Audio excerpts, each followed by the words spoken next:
Selamat pagi, Shalom, kekasih-kekasih Tuhan. Renungan singkat firman Tuhan pada pagi hari ini, yaitu kita sangat membutuhkan Roh Kudus. Kita akan membaca Yohanes 14 ayat yang ke-15, 16, dan 17 bagian A sebagai berikut. Jikalau kamu mengasihi aku, kamu akan menuruti segala perintahku. Aku akan minta kepada Bapa, dan Ia akan memberikan kepadamu seorang penolong yang lain, supaya Ia menyertai kamu selama-lamanya, yaitu Roh kebenaran. Amin. Puji nama Tuhan. Tuhan Yesus sangat memperhatikan kita dan sangat mengasihi kita. Dia berfirman, "Jikalau kamu mengasihi aku, kamu akan menuruti segala perintahku." Memang mengasihi Tuhan harus ada buktinya. Buktinya yaitu kita menuruti segala perintahnya. Tetapi Tuhan Yesus tahu tidak mungkin seorang itu bisa menuruti segala perintah Tuhan. Tidak mungkin seorang itu bisa mengasihi Tuhan dengan benar. Oleh karena itu, Tuhan Yesus memintakan kepada Bapa yang di surga, yaitu seorang penolong yang lain, yaitu Roh kebenaran atau Roh Kudus. Roh Kudus adalah Roh Allah. Mengapa Tuhan menyebutnya seorang penolong yang lain?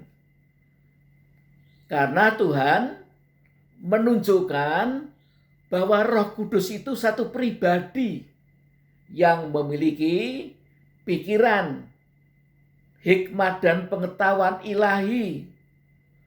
Roh Kudus memiliki perasaan. Sebab itu, jangan kita mendukakan Roh Kudus. Dan kemudian Roh Kudus itu memiliki satu kemauan, kehendak atau rancangan. Jadi Roh Kudus itu seperti manusia, memiliki pikiran, perasaan, dan kehendak. Tetapi seringkali di dalam Alkitab Roh Kudus digambarkan seperti misalnya api, angin, hujan, sungai, air, ya. Sehingga banyak orang Kristen kemudian melupakan bahwa Roh Kudus itu satu pribadi. Menganggapnya Roh Kudus hanya suatu kuasa Allah. Sehingga kurang menghargai Roh Kudus. Kurang menghormati Roh Kudus. Kurang menjaga perasaannya Roh Kudus. Dan bahkan mengabaikan Roh Kudus. Roh Kudus adalah penolong yang lain. Dikatakan, aku akan minta kepada Bapa, dan Dia akan memberikan kepadamu seorang penolong yang lain. Yang lain dalam bahasa Yunaninya alos, parakletos. Alos itu artinya lain, tapi mempunyai jenis dan kualitas yang sama. Ya. Jadi Roh Kudus itu sama jenisnya dengan Yesus. Yesus adalah Tuhan. Roh Kudus disebut Roh Tuhan. Haleluya. Dan kualitas yang sama. Kuasanya sama. Kalau Tuhan Yesus menyembuhkan banyak orang sakit, mengusir setan, membangkitkan orang yang sudah mati, Lazarus 4 hari mati dibangkitkan, maka Roh Kudus memiliki kuasa yang sama. Dia berkuasa menyembuhkan orang sakit, mengusir setan, membangkitkan orang mati. Kalau Yesus selama 3,5 tahun melayani di Israel, mengajar firman Allah, maka Roh Kudus juga memberi pengajaran. Oleh karena itu disebut roh kebenaran. Kalau Yesus itu penuh belas kasihan, Roh Kudus juga hatinya penuh belas kasihan. Kalau Yesus itu setia sampai mati, Roh Kudus ada setia. Dia akan tinggal selama-lamanya dalam kehidupan kita dengan setia dan menjadi penolong dalam segala masalah kita. Terutama sekali yaitu menolong agar kita bisa mengasihi Tuhan dengan benar, agar kita bisa melakukan segala perintahnya Tuhan, agar kita bisa mendengar suara dan kehendak dari Bapa yang di surga. Puji nama Tuhan. Sebab itu hormatilah Roh Kudus. Sebab itu kasihilah Roh Kudus. Sebagaimana kita mengasihi Tuhan Yesus, mengasihi Allah Bapa, kita juga harus mengasihi Roh Kudus. Puji nama Tuhan. Yesus naik ke surga dengan maksud memintakan kepada Bapa Roh Kudus, penolong yang lain itu. Puji nama Tuhan. Dan Bapa memberikan Roh Kudus kepada kita.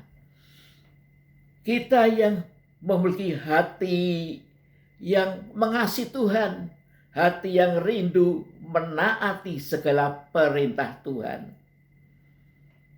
Mengapa seringkali orang Kristen sulit sekali menerima Roh Kudus?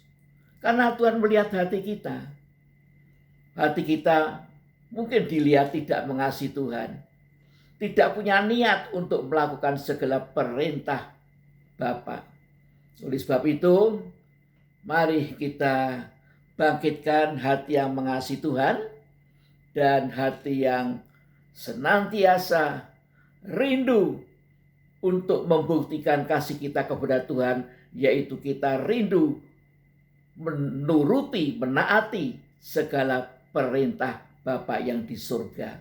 Niscaya Tuhan akan memberikan Roh Kudus kepada kita.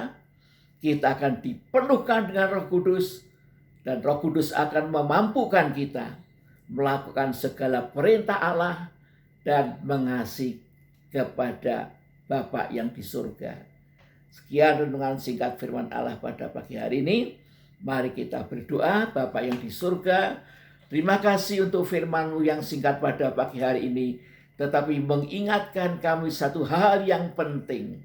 Jangan sampai kami ini mengabaikan Roh Kudus. Jangan sampai kami ini mengecilkan Roh Kudus. Jangan sampai kami mendukakan Roh Kudus, memadamkan Roh Kudus, apalagi menghujat Roh Kudus. Karena orang yang menghujat Roh Kudus dosanya tidak diampuni. Terima kasih Tuhan. Terima kasih. Bangkitkan di hati kami hati yang bergairah untuk mengasihi Tuhan dan untuk menaati segala perintah Tuhan. Kami butuh Roh Kudus. Roh Kudus penuhkan kami. Penuhkan setiap anggota keluarga kami ya Tuhan. Terima kasih Bapak, supaya kami bertumbuh menuju kedewasaan yang penuh, menjadi gereja-Mu yang disempurnakan. Terima kasih. Kami berdoa dan mengucap syukur. Amin. Terima kasih untuk perhatian Bapak, Ibu, dan saudara sekalian. Tuhan Yesus mempedulikan dan memberkati.